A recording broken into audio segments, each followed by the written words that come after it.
Baik, langsung saja teman-teman sekalian, kita masuk pada bagian yang pertama. Ini menjadi penting untuk kita uraikan guna mengetahui rahasia di balik salat. Baik, esensi salat. Kenapa kita mesti menunaikan salat? Ini pertanyaan pokok yang harus dijawab oleh setiap muslim dan harus diketahui oleh insan beriman. Kenapa seorang muslim mesti salat? Baik, teman-teman sekalian, barangkali akan ada banyak jawaban kita temukan, baik dalam hadis-hadis Nabi Sallallahu Alaihi Wasallam, juga dalam Al-Quran, tentunya dari paparan ulama yang sampai kepada kita. Nah, kalau kemudian kita kumpulkan semua itu dan kita kristalisasikan, maka ada turunan-turunan jawaban yang sangat dalam, yang bahkan menantang kita untuk membuktikan keyakinan kita di hadapan Allah Subhanahu wa Ta'ala. Setidaknya, kristalisasi dari jawaban-jawaban Al-Quran, keterangan-keterangan Nabi, dan pemaparan ulama dari dua sumber utama ini terkristalisasikan pada tiga bagian penting. Yang pertama, teman-teman sekalian, salat itu adalah menjadi pembuktian pertama akan keimanan kita kepada Allah Subhanahu wa Ta'ala. Jadi kalau kita ditanya apa buktinya iman kita kepada Allah, ini poinnya. Apa buktinya iman kita kepada Allah? Nah, maka pembuktian itu terletak kepada salatnya seorang hamba. Karena itulah Allah tegas pertama kali menempatkan kalimat salat dalam Al-Quran itu setelah kata iman. Kita turunkan misalnya dalam Al-Quran surah kedua Al-Baqarah di ayat yang ketiga, ya, ketika Allah menyifati orang-orang takwa, alladzina yu'minuna bil ghaib. Orang takwa itu, orang yang baik itu, orang yang dekat dengan Allah itu adalah orang-orang yang yakin kepada Allah walaupun tidak nampak dalam pandangan dia saat di dunia, ya, karena keterbatasan, perbedaan dimensi dan lain sebagainya. Namun keyakinan yang kuat tanpa ragu ini lalu dia buktikan. Apa pembuktiannya? Wa yuqimunas shalah. Salat ditempatkan oleh Allah Subhanahu wa Ta'ala sebagai pembuktian pertama dari iman kita kepada Allah. Jadi kalau seorang ingin diketahui apakah dia beriman kepada Allah, benar-benar dia punya iman, maka pembuktian pertamanya itu terletak kepada salatnya.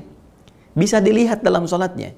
Karena itulah Nabi itu tegas menyampaikan. Kalau kita urutkan misalnya dalam hadis riwayat Muslim, ya, jadi ada beberapa kitab-kitab sahih bahkan langsung menegaskan dengan redaksi yang sangat tegas sekali, ya, hadis riwayat Muslim.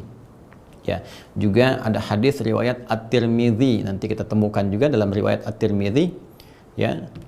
Ada lagi nanti dalam riwayatnya Imam An-Nasai. Ini dalam diksi yang serupa, ya, redaksi yang serupa, esensi yang sama. Ya, Imam An-Nasai juga menyantumkan hadis ini.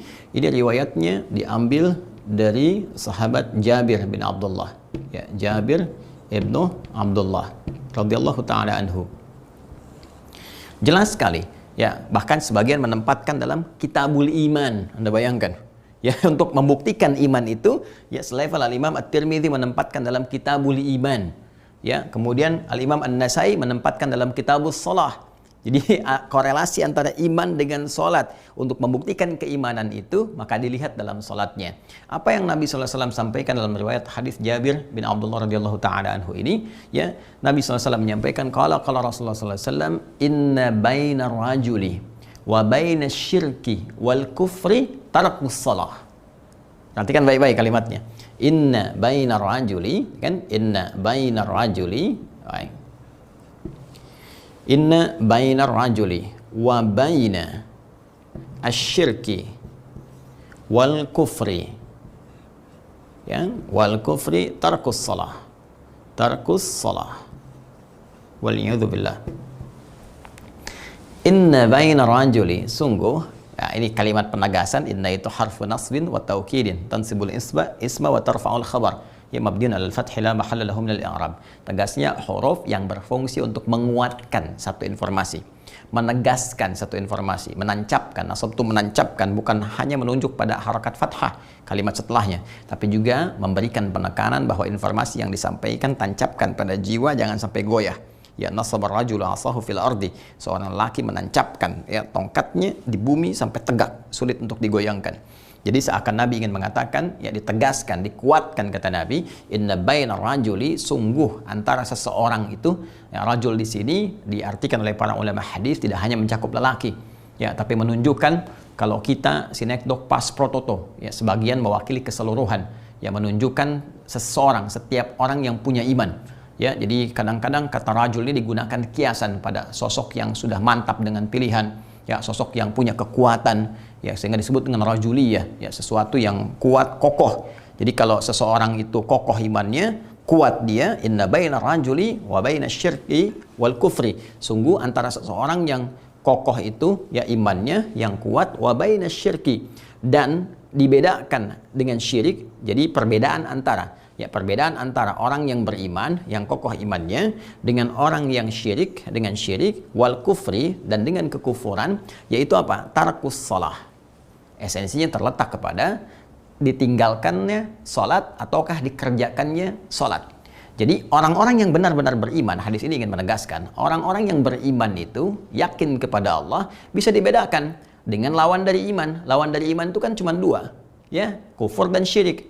Kufur itu lebih umum dibandingkan dengan syirik. Ya, syirik lebih khusus dibandingkan dengan kufur, karena kufur itu sifatnya luas, ya, luas. Nanti bisa ada kufur nikmat, gitu kan? Ada kufur dalam bentuk perbuatan dan seterusnya. Ya, yang puncaknya kufur kepada Allah dalam bentuk keyakinan. Ya, kalau syirik, nah ini jelas penghambaan kepada selain Allah Subhanahu wa taala atau menyertakan, ya, yang lain-lainnya dalam penghambaan kepada Allah Subhanahu wa taala. Ya, secara singkat, syirik dan kufur ini adalah lawan daripada iman. Jadi kata Nabi rumus cepatnya, kalau Anda ingin mengetahui seseorang yang beriman dengan tidak beriman, baik tidak berimannya itu karena dia syirik ataupun kufur, maka lihat sholatnya. Ya, kalau dia meninggalkan sholat, ini pertanda imannya bermasalah.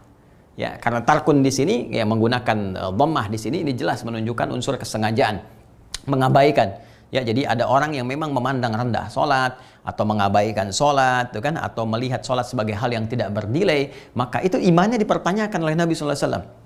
Ini menunjukkan bahwa betapa punya kedudukan tingginya sholat, ya, di hadapan Allah Subhanahu wa taala, sampai Nabi pun memberikan pernyataan yang sangat tegas bahwa untuk membedakan seorang beriman dengan yang imannya bermasalah atau bahkan tidak beriman, lihat aja sholatnya. Kalau dia tinggalkan sholatnya dengan sengaja, diabaikan sholatnya, dianggap remeh sholat, ini menunjukkan sampai dengan bukan sekedar imannya bermasalah, boleh jadi tidak ada iman dalam dirinya.